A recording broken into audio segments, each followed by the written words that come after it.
What's going on, everybody? It's Salvaje. Now, a question that I get asked really frequently on the channel is, yo Salvaje, what are some of the best beginner weapons that I can get my hands on, that I can recruit from the collection book when first starting out in Fortnite Save the World? So in this video, I'm going to be going over some of the weapons that you absolutely want to get your hands on when you're first starting out in Fortnite Save the World. Now, I chose these weapons because they specialize at, completing a specific job, and they specialize at that job really well.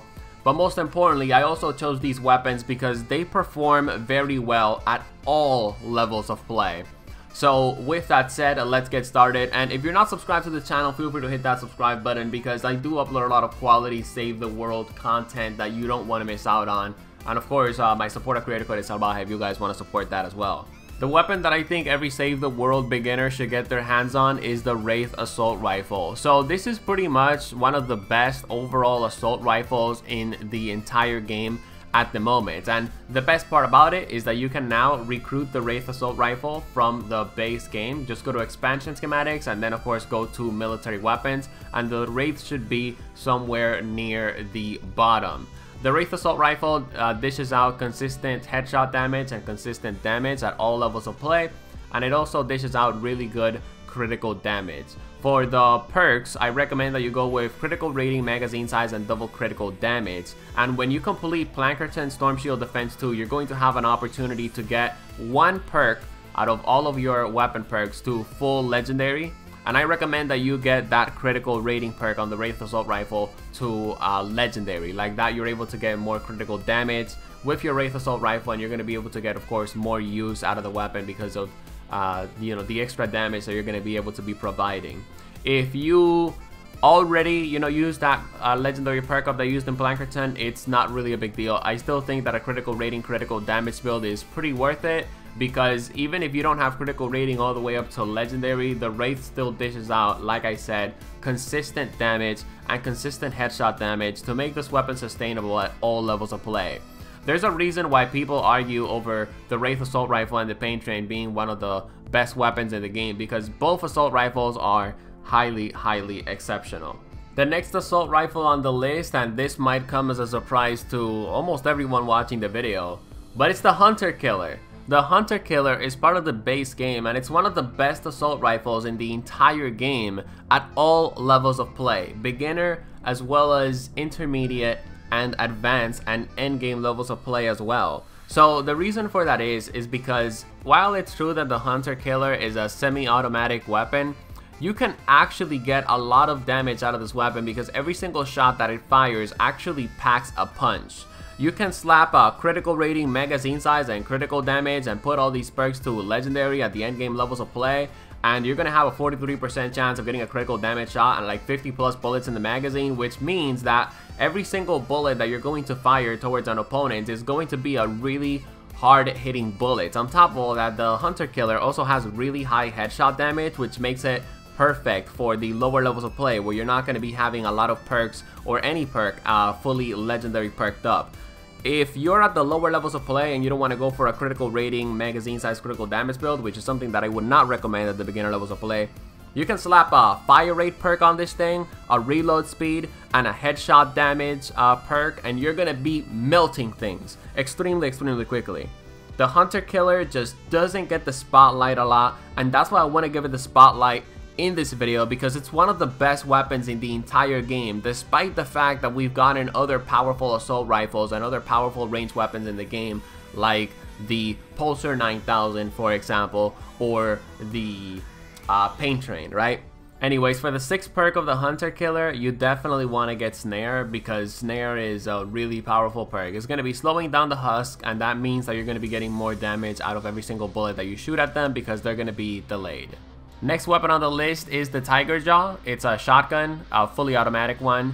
Fire rates, reload speed, damage, fire rate, magazine size, damage. Those are the perks that I recommend at the beginner levels of play, because if you want to make the Tiger Jaw a really good shotgun, you're just gonna have to like put in a lot of perk up and a lot of re-perk towards it. And honestly, I'm gonna be honest with you guys, I don't think this weapon's worth it. There's other weapons out there that are better than the Tiger Jaw, like the Pulsar 9000 being one of them. I prefer the double boiler shotgun over the Tiger Jaw, right? Because with weapons like the Pulsar or the double boiler or the stalwart squire or the helium shotgun, even the Vindertech disintegrator, I don't have to be in front of my enemy's face just like spamming my bullets. It's just too risky, right? Specifically at the intermediate levels of play and endgame levels of play where you have like nature husk, for example, that can sometimes overwhelm you. That's why I don't like the tiger jaw, right? You have to be in the opponent's face, but if you want a shotgun that can be really consistent when you're first starting out, the tiger jaw is going to be a good choice. It's just not going to be like super top tier. And the only reason why it's on this list is because there's not really any other shotguns that I think are actually worth getting as a beginner and keeping all the way up through your endgame levels of play, right?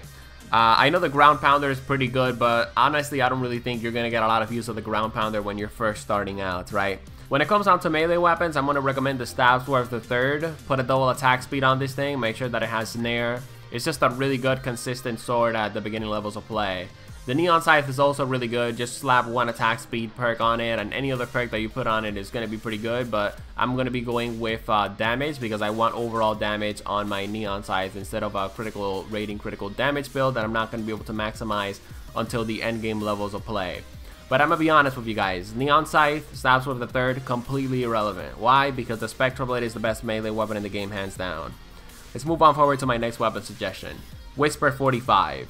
This is a really good high headshot damage pistol. Overall great damage pistol that you can recruit. It's part of the military weapon set. When it comes down to recommended perks, fire rate, reload speed, and headshot damage, really good at beginner intermediate levels of play.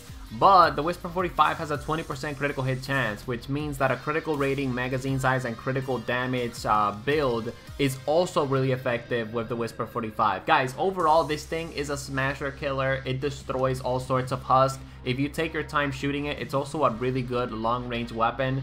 This thing loses about 50% of its damage at, I don't know, like 6 tiles, I believe. The point is, you're going to be getting a lot of consistent damage, and this is definitely a weapon worth putting your flux into when recruiting from the collection book or researching from the collection book so that you can get your hands on a really good, consistent pistol. When it comes down to a recommended hardware weapon, we're going to go with the Vindertech Slammer.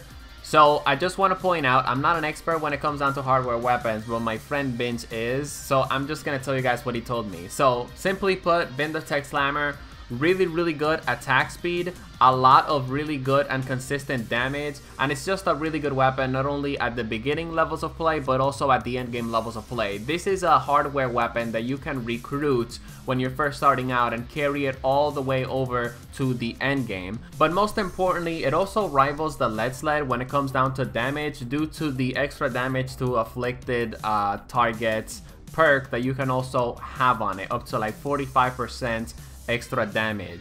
You want a critical rating on this thing, you want armor on it, you want damage to afflicted targets, and you also want affliction.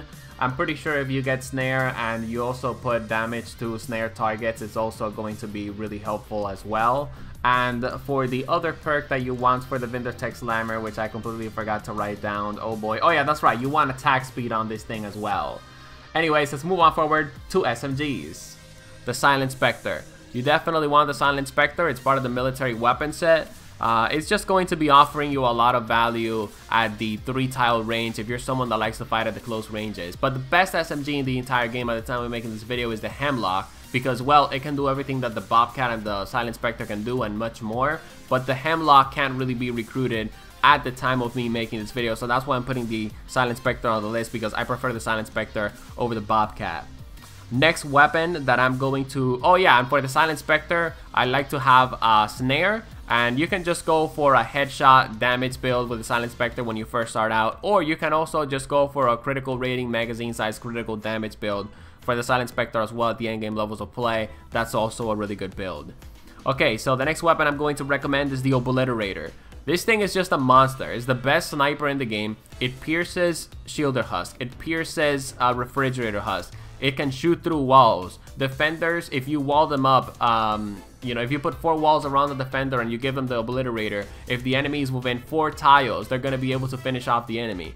Overall, the Obliterator just offers a lot of use when it comes down to the defenders, but also when it comes down to the sniper rifle category. So if you want a good sniper, definitely get your hands on the Obliterator. Last but not least, launchers. The Noble Launchers is by far one of the best launchers to recruit when you're first starting out in Save the World, not just because it's really good at crowd control, but it's overall a really great launcher that is going to have really decent durability. You're going to get a lot of use out of it. It's really usable for large groups. It's going to pierce refrigerator husk, it's going to pierce shielder husk, and it's also going to be really good for completing storm chests by yourself as well. It's just, like I said, a great launcher overall. The perks that I have for the Nova launcher are double damage and reload speed, afflicted, damage to afflicted, because the Nova launcher always comes with damage to afflicted targets.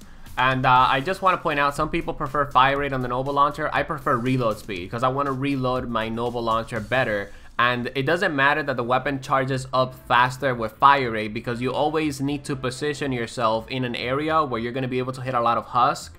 So that's why you want the fast reload speed, because even though your weapon might be fully charged, you might not be in a position that is going to get a lot of husk. So that's why the fire rate doesn't really matter on the Nova launcher, right? But anyways, that's pretty much it. If you want to join a Save the World community that focuses on improving you as a player and positivity instead of whining about every single thing that Epic Games does, you definitely want to subscribe to the channel, because that's what I offer with the Salvaje Cartel, as well as, of course, high quality Save the World videos like the ones in the playlist that are going to be below this video.